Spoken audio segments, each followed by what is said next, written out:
The afternoon sun hung low over the small town when Marcus Hayes pushed open the glass door of the police station, his boots dragging softly against the tile floor. He was a broad-shouldered man in his mid-50s, his skin dark and weathered by decades of sun and hard living, his jacket faded at the elbows and patched at one pocket. He carried nothing but a manila folder, and the quiet, steady posture of a man who had learned long ago that patience cost nothing. He had come for one simple reason. His wallet had been stolen outside the hardware store that morning, and he needed a report filed so he could replace his driver's license. Nobody in that building could have guessed, from the sight of him, that within 5 minutes his life would be turned upside down in front of a dozen strangers. The station smelled of stale coffee and old paper, the fluorescent lights humming faintly overhead, a ceiling fan turning lazily above the waiting area, though it did little to move the heavy afternoon air. A few plastic chairs lined the wall near the entrance, one of them missing an armrest, and a bulletin board behind the counter displayed faded notices about neighborhood watch meetings and a lost dog nobody had ever found. Marcus approached the front desk and waited without complaint, while two officers finished a conversation about lunch plans. When one of them finally turned to him,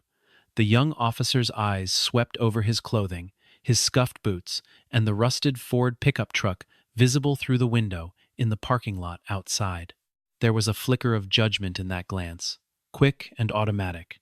the kind that required no words to be felt. Marcus set his folder down and calmly explained that his wallet had been stolen, along with his identification and a small metal box he always carried in his coat pocket. The officer, whose name tag read Coleman, asked to see what was inside the folder, more out of boredom than procedure, and Marcus obliged without hesitation, because he had nothing to hide and had never once in his life needed to hide anything. Inside the folder were old photographs, a laminated military identification card with the edges worn soft, and a single silver star pinned to a faded ribbon. Officer Coleman stared at the star for a long moment, then laughed under his breath, the kind of laugh that carries more cruelty than humor. He held up the card and turned to his partner, calling out that the man standing before them claimed to be a general, as if the words themselves were a punchline. Two more officers wandered over from their desks, drawn by the sound of laughter, and soon a small crowd had gathered around the counter, each one taking a turn,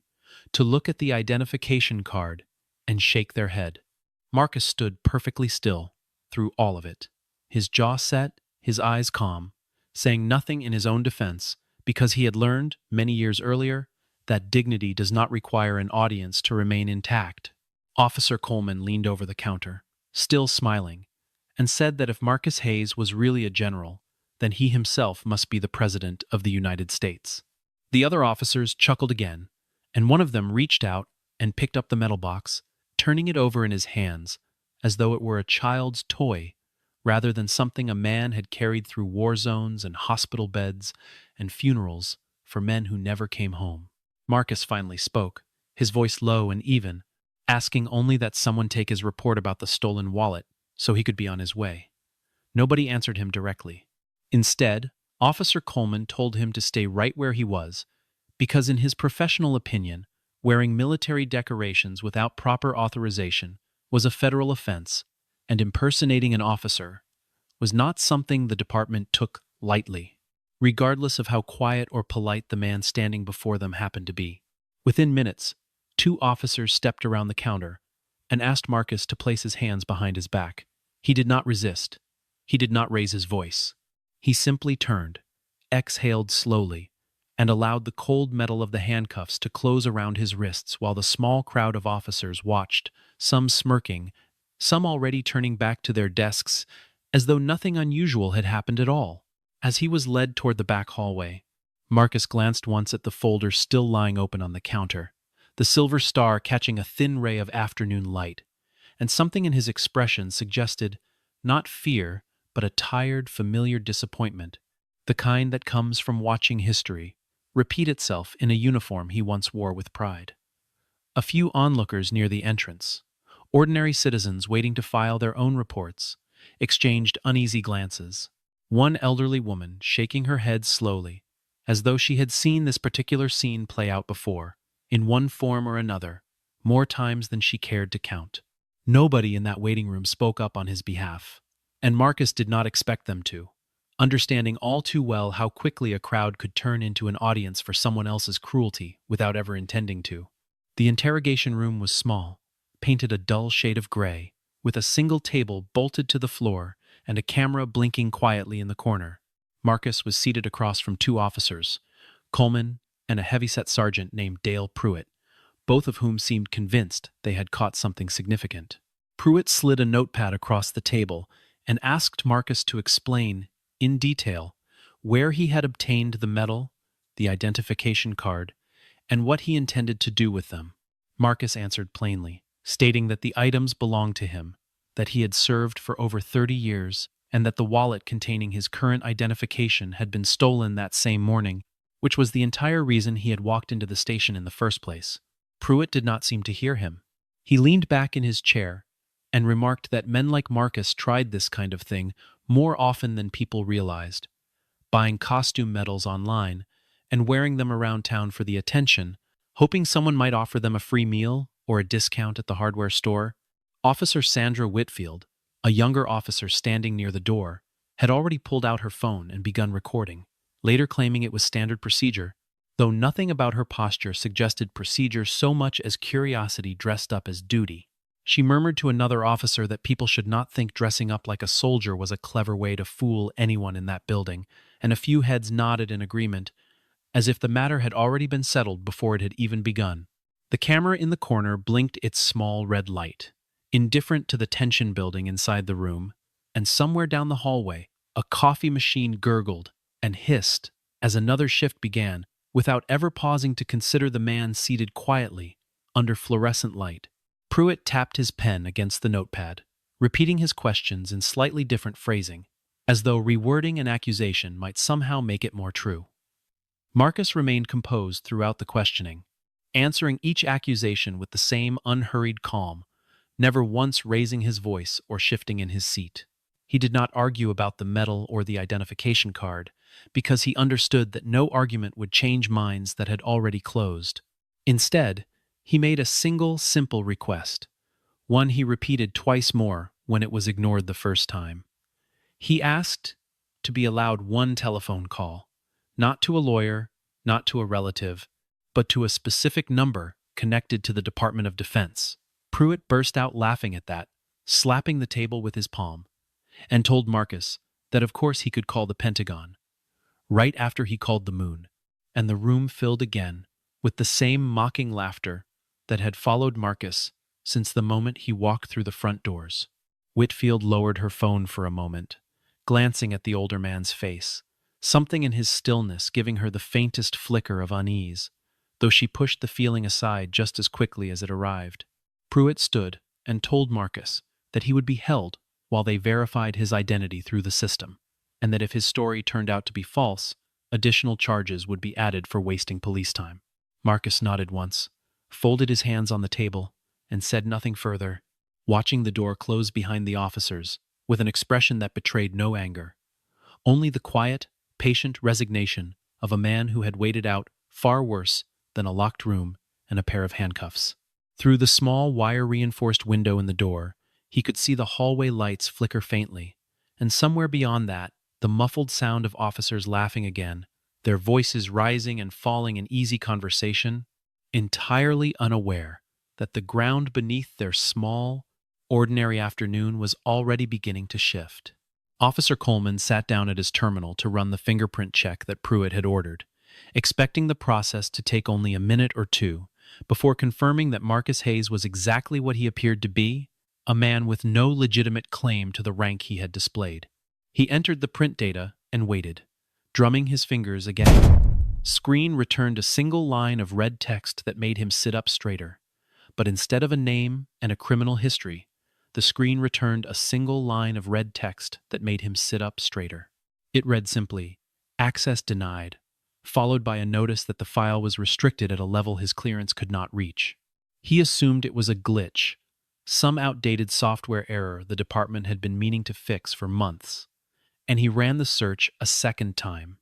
more carefully this time, making certain he had entered every digit correctly. The second attempt produced the same result, the screen freezing for a moment, before locking him out entirely, forcing him to restart the terminal from the login screen. Coleman called over another officer, a technician named Greg Sutter, who examined the machine and shrugged, saying he had never seen a restriction code quite like that one before, and that it usually meant the file belonged to someone whose records were sealed at a federal level far above local access. Coleman muttered that it had to be some kind of malfunction, because there was no reasonable explanation for why a man in a torn jacket, sitting quietly in a holding cell down the hall,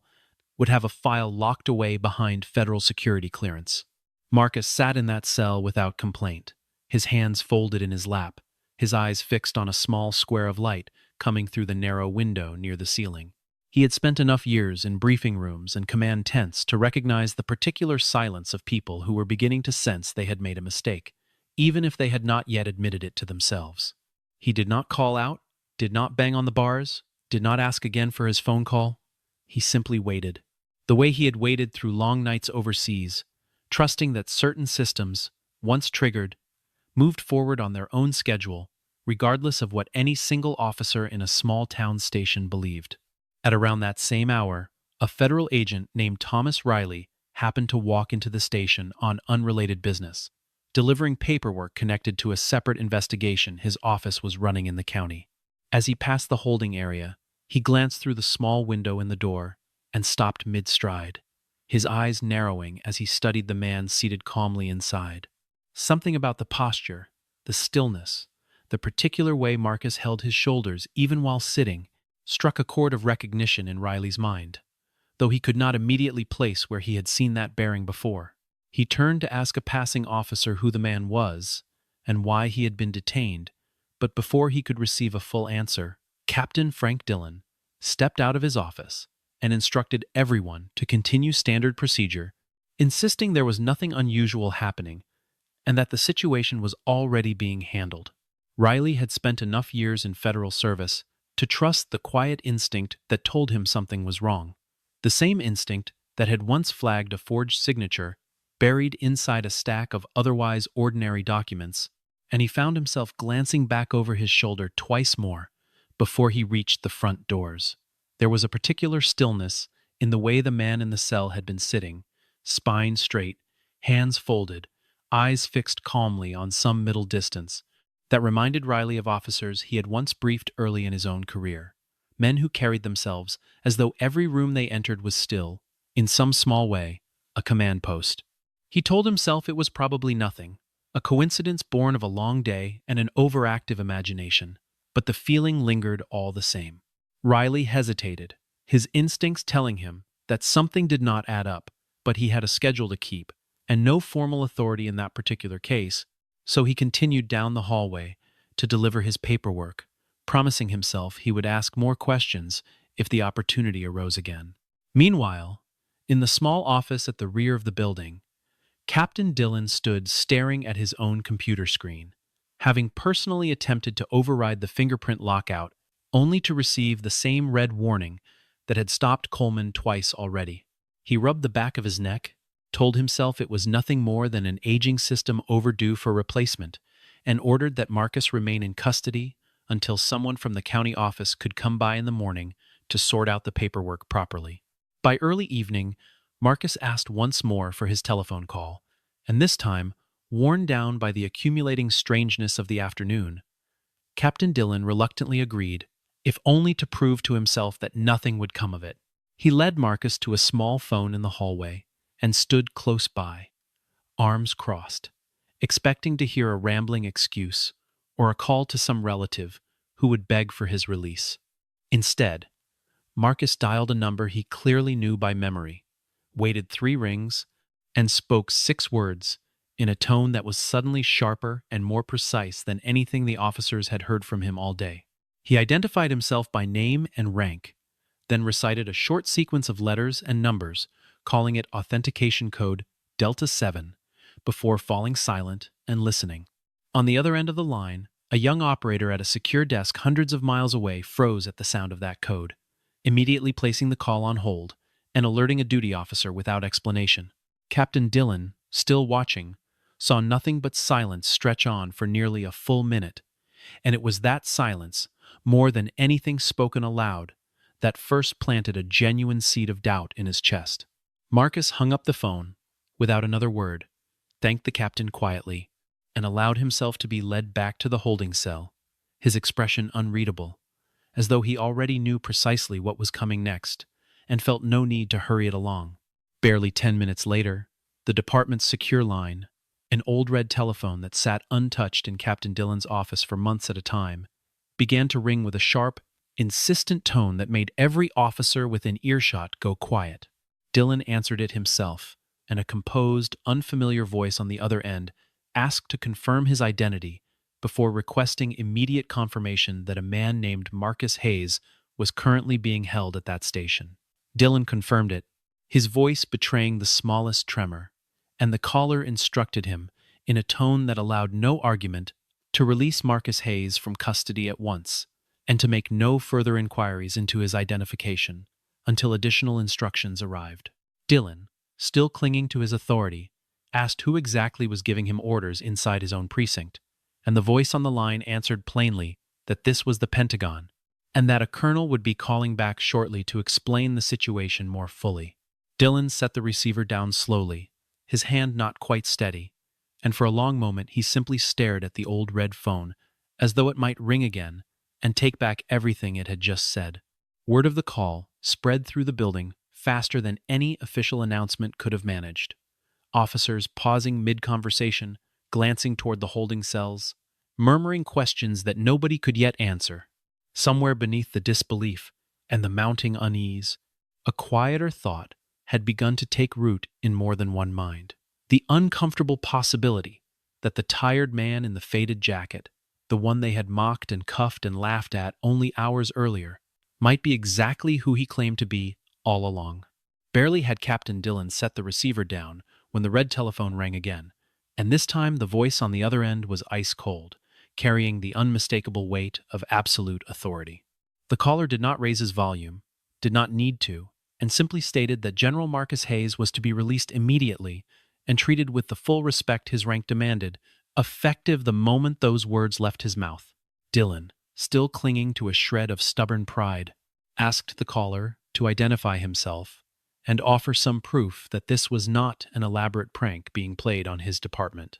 The voice answered without hesitation, stating plainly that he was speaking as the Chief of Staff of the Army, and that failure to comply would result in consequences far beyond anything a local police captain could imagine. The room fell utterly silent.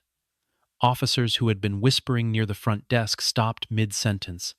their eyes fixed on Dillon's pale face as he gripped the receiver with both hands. Somewhere in the background of the call, Dillon could hear the faint rustle of papers and the low hum of a room filled with quiet authority, a sound entirely unlike anything that existed within the walls of his own small station. Before he could respond, his computer screen flickered to life on its own, an encrypted message arriving through a secure federal channel that none of his officers had ever seen activated before. Attached to the message were documents that made his stomach drop. An official military service record, a photograph clearly taken years earlier, a verified authentication code matching the very sequence Marcus had spoken into the hallway phone, and a digital signature that traced directly back to the highest levels of the Department of Defense. Every detail matched. The photograph, though younger, unmistakably showed the same steady eyes and squared jaw of the man currently sitting in a holding cell down the hallway. Dillon scrolled through page after page, his hands trembling now, without any attempt to hide it,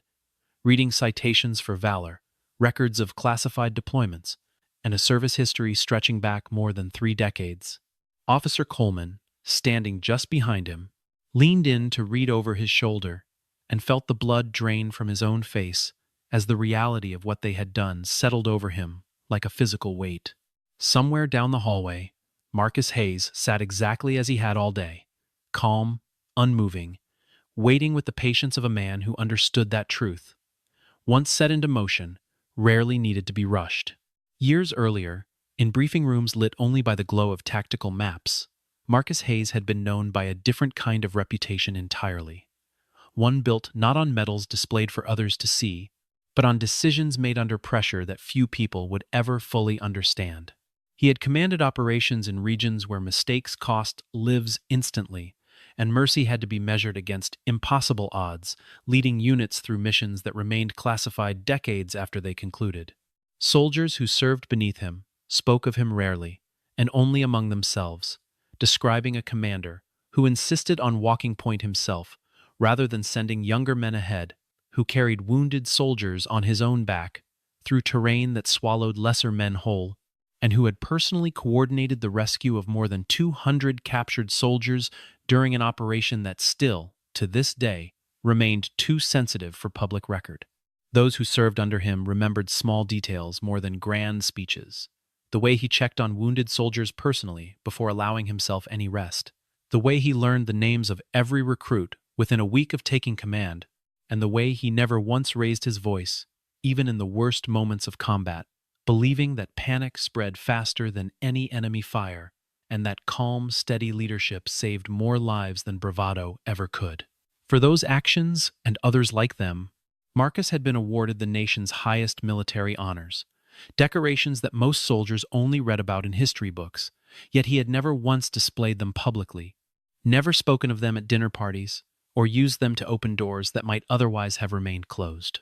When politicians and generals alike had approached him about transitioning into a public role, offering him positions that came with staff cars, security details, and considerable influence in Washington, Marcus had declined every single offer without exception.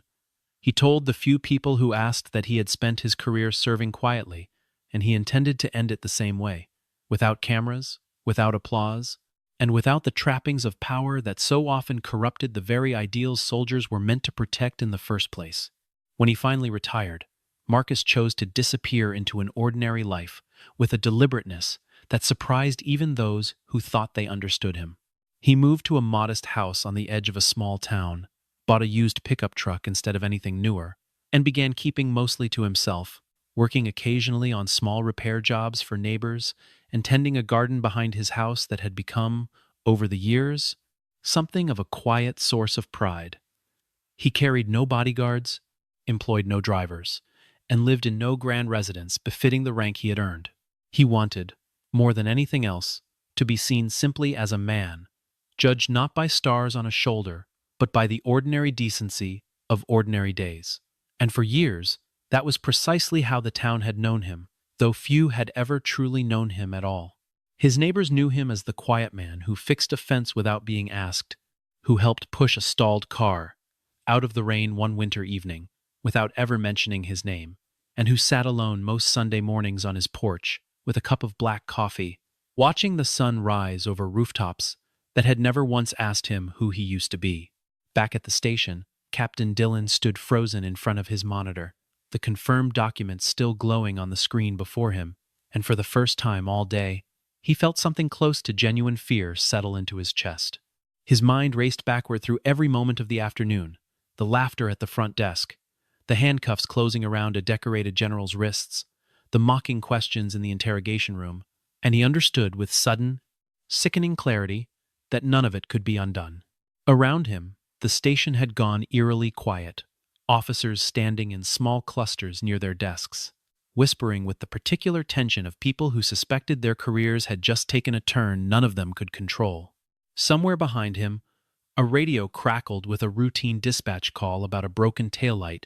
the ordinary business of the town continuing on entirely unaware of the storm quietly gathering inside the small brick building. And for a moment, the contrast between that mundane static and the gravity in the room felt almost unbearable. Officer Coleman, the young man who had made the first joke about impersonation, stood near the front counter with his hands shoved deep into his pockets, unable to stop replaying his own words in his mind, the ones about being president, if Marcus was truly a general. His face had lost its earlier smugness entirely, replaced now by the pale, hollow look of someone realizing too late that mockery has consequences it cannot always predict. Sergeant Pruitt, who had led much of the interrogation, sat heavily in his chair, staring at nothing in particular. His earlier confidence completely drained away, leaving behind only the quiet dread of a man waiting for a verdict he already suspected would not favor him. Officer Whitfield moved quickly to her phone, her fingers trembling slightly as she opened the video application and deleted the recording she had taken earlier in the interrogation room, hoping against reason that erasing the footage might somehow erase the mistake itself. She did not realize in her haste that a backup copy had already synced automatically to a departmental server minutes earlier, a detail that would resurface in the following weeks in ways she could not yet anticipate. Outside the station windows, the first indication of what was coming arrived not with sound, but with light. The sweeping glare of headlights cutting across the parking lot as a convoy of vehicles began pulling in from the main road, moving with the unmistakable discipline of an organization accustomed to precision. Two black military police vehicles rolled to a stop first, followed by a pair of dark sport utility vehicles bearing federal plates, their doors opening in near-perfect unison as uniformed personnel stepped out onto the pavement. A final vehicle arrived moments later, and from it emerged a tall officer in a formal uniform, his insignia catching the last light of the evening sun, his expression composed but unmistakably serious as he crossed the parking lot toward the station entrance without a single wasted movement. Every officer inside the building who happened to glance through the front windows felt the same identical wave of dread pass through them, the sudden and undeniable realization that whatever consequences awaited them were no longer a possibility, but an approaching certainty. The glass doors of the station swung open, and Lieutenant General Robert Ashford stepped inside with the calm, deliberate authority of a man who had walked into far more dangerous rooms than this one, and never once lost his composure. Behind him followed two aides and a representative from the Department of Defense, their footsteps echoing sharply against the tile floor, drawing every eye in the building toward the entrance. Ashford did not raise his voice, did not need to, and simply asked, in a tone that carried the weight of absolute expectation, to be taken immediately to General Marcus Hayes. Captain Dillon, his earlier bravado entirely gone, stumbled over his own words as he led the way down the hallway, apologizing before he had even finished forming a coherent sentence. When the holding cell door opened, Marcus rose slowly to his feet, his expression calm, almost gentle, as though nothing unusual had occurred at all that day. Lieutenant General Ashford stepped forward and rendered a formal salute, holding it with perfect precision, and Marcus returned the gesture with the same quiet dignity he had carried since the moment he first walked through the station doors that afternoon. Ashford then turned toward the small crowd of officers gathering nervously near the hallway entrance, his eyes sweeping over each of them in turn, and announced in a clear, measured voice that due to a serious violation of protocol involving a retired general officer of the United States Army, the entire unit present in the building was to stand at attention immediately. The order landed like a physical blow across the room. More than 30 officers, some still in the middle of paperwork, some frozen mid-step in the hallway, straightened their posture and came to attention almost in unison. Years of instinctive discipline overriding whatever confusion or shame still churned beneath the surface. Ashford instructed them further, his voice carrying easily across the silent room, ordering every officer present to render a formal salute to General Hayes as a gesture of the respect that should have been extended to him from the very first moment he walked through their doors. Hands rose in unison across the station, dozens of officers holding rigid salutes toward a man they had mocked and handcuffed only hours earlier, the sound of shuffling feet and drawn breath, the only noise in an otherwise silent building. Marcus stood quietly amid the sea of raised hands, his own posture straight but unassuming, and after a long moment he lifted his hand in a brief, understated return salute, the gesture of a man far more interested in the moment ending than in prolonging any sense of triumph over those who had wronged him. He said nothing further in that instant, offered no speech, no declaration of vindication, simply lowering his hand and turning his attention toward gathering the folder that still sat, forgotten, on the front counter where this entire ordeal had begun. The silence that followed felt heavier than any words could have, settling over the station like a verdict already understood by everyone present, whether or not it had yet been spoken aloud. Somewhere near the back of the room, Sergeant Pruitt lowered his raised hand only after everyone else had already done so, as though some part of him hoped the moment might stretch on just long enough to delay whatever conversation was certain to follow. and Officer Whitfield stared down at the floor, unable to meet the eyes of the man whose humiliation she had once tried to capture on video for reasons she could no longer fully explain, even to herself. In the days that followed, senior officials from the Department of Defense arrived to conduct a formal review of the incident, and it became clear almost immediately that Marcus intended none of the outcomes his humiliated officers had feared. He declined every offer of a public apology ceremony, turned down proposed financial compensation from the department, and specifically requested that no criminal charges be filed against any of the officers involved, despite clear grounds for disciplinary action under federal guidelines. When asked directly why he would extend such mercy toward men who had treated him with such casual cruelty, Marcus answered simply that punishment alone rarely taught anyone anything of lasting value, and that he would rather see genuine change than watch careers destroyed for the sake of satisfaction. He did offer one request, delivered quietly to the assembled officers during a brief meeting arranged at the department's insistence, asking only that they learn to extend basic respect toward every citizen who walked through their doors, regardless of the clothes on their back or the vehicle parked outside. The room where they gathered was the same briefing room where officers usually reviewed shift assignments and traffic patterns, its walls lined with faded maps of the county, and yet it felt entirely different that afternoon,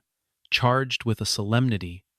none of them had expected to carry into such an ordinary space. Captain Dillon stood near the back, arms crossed, listening more than speaking, having already decided in the days prior that his role in this particular meeting was to absorb the lesson alongside his officers rather than to shield them from it. A younger officer among them, one who had said little during the entire ordeal, finally worked up the courage to ask the question that had clearly been weighing on many of them since the moment the trucks pulled into the parking lot. He asked why Marcus had never simply announced who he was, why he had allowed himself to be handcuffed and questioned and mocked rather than ending the humiliation with a single sentence about his rank and service. Marcus considered the question for a long moment before answering, his expression thoughtful rather than bitter, and told the young officer that rank had never been the thing that gave a man his worth, that stars on a shoulder or medals in a box meant nothing if the character beneath them could not stand without such decoration. He explained that he had wanted, in some quiet way, to see how the department treated an ordinary citizen who arrived with nothing but the truth and a request for help, because that treatment, more than any uniform or title, revealed the true character of an institution meant to serve everyone equally. The room remained silent for a long stretch afterward, officers glancing at one another, several visibly wrestling with the weight of a lesson none of them would soon forget, understanding at last that the measure of a man had never been found in his identification card, but in the steadiness with which he carried himself when nobody believed he deserved it. Word of what had happened at the station eventually reached far beyond the small town where it began, carried first through official channels, and then through local newspapers that picked up fragments of the story from officials who could no longer keep it entirely contained. Reporters requested interviews from every angle, hoping to capture a dramatic account of a decorated general wrongfully arrested and later vindicated by the full weight of the Pentagon. But Marcus consistently declined nearly every request that came his way, granting only a single brief conversation to a local journalist he had known for years and trusted to tell the story honestly. In that conversation, he refused to dwell on his own suffering or humiliation, redirecting every question instead toward a broader point he seemed far more interested in making to anyone willing to listen. The reporter, a woman named Ellen Marsh, who had covered small-town stories for nearly 2 decades, without ever once encountering something of this scale, later admitted that the interview felt less like a conversation with a war hero and more like sitting across from a man entirely unbothered by his own extraordinary history. He told the reporter plainly that people should be careful about judging others by the vehicle they drove or the condition of the clothes on their back, because appearances revealed nothing true about a person's history, their sacrifices, or the quiet burdens they carried without complaint. He added that dignity was not something granted by rank or title, but something every person deserved simply by virtue of walking into a room and asking to be treated fairly, and that any institution built to serve the public owed that basic respect to every citizen equally, without exception.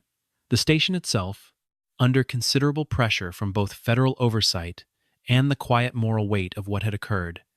issued a formal public apology within the month, acknowledging the failures in judgment that had led to the wrongful detention of a decorated veteran. Alongside the apology,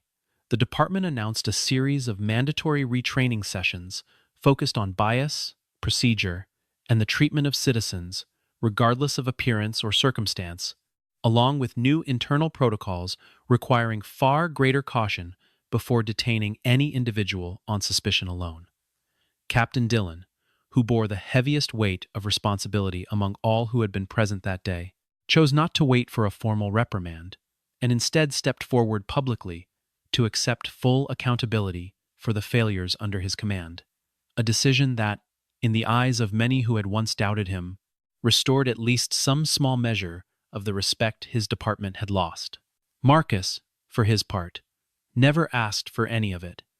content simply to return to the quiet rhythm of his ordinary life once the formalities had finally concluded. On the afternoon, he came back to the station one final time, not out of obligation but simply to retrieve the paperwork for his replaced identification. The building felt different than it had weeks earlier, the atmosphere quieter, more careful, the officers who passed him in the hallway offering nods of genuine respect rather than the dismissive glances of before. As he walked back out toward the parking lot, where his old pickup truck still waited exactly where he had left it weeks earlier, Officer Coleman happened to be standing near the entrance, and without a word, the young man straightened his posture and offered a slow, deliberate salute, holding it far longer than protocol required. Marcus paused, studied the young officer's face for a moment, and this time, unlike the tense formality that had filled the station weeks before, he allowed himself a small, genuine smile before returning the gesture with quiet warmth. He climbed into his truck, the engine coughing once before settling into its familiar rhythm, and pulled slowly out of the parking lot as the late afternoon sun began its descent toward the horizon, casting long shadows across the pavement behind him. Nobody in that small town would ever again mistake the quiet man in the faded jacket for someone unworthy of basic respect. And the lesson his ordeal had carved into that department would linger long after the headlines faded and the cameras stopped calling. In the end, the story was never truly about medals or rank or the authority of a single telephone call from Washington, but about the simple, enduring truth that respect belongs to every person who walks through a door, asking only to be treated fairly, and that the ones who have earned the greatest honor are so often the very ones who never feel the need to prove it at all. Somewhere along that quiet stretch of road, the taillights of the old pickup truck grew smaller against the deepening orange sky, the town shrinking behind him into little more than rooftops and church steeples silhouetted against the coming dusk. Marcus rolled the window down halfway, letting the warm evening air move through the cab, and for a moment his mind drifted back not to the handcuffs or the mockery or the flashing lights of the convoy that had once filled that parking lot, but to something far simpler. The memory of his own father telling him, decades earlier, that a man's character was measured only in the moments nobody was watching. He had carried that lesson through jungles and deserts and briefing rooms lit by pale fluorescent light, through medals pinned to his chest by presidents, and through quiet nights spent alone with the weight of decisions no ceremony could ever fully honor. And he carried it still, driving home in a truck with a dented fender, wanting nothing more from the world than the chance to live simply and be treated fairly. The town, in its own imperfect way, had learned something that afternoon it would not soon forget, a lesson passed quietly from officer to officer, from parent to child, from one ordinary conversation to the next, that the measure of a person could never be found in the clothes they wore or the vehicle they drove, but only in the steady, unseen decency they carried through a lifetime of days when no one was keeping score. And somewhere out past the edge of town, where the road curved gently toward the horizon, and the last light of the sun spilled gold across the fields, an old soldier drove home in peace, asking for nothing, owed everything, content simply to be, once again, just a man,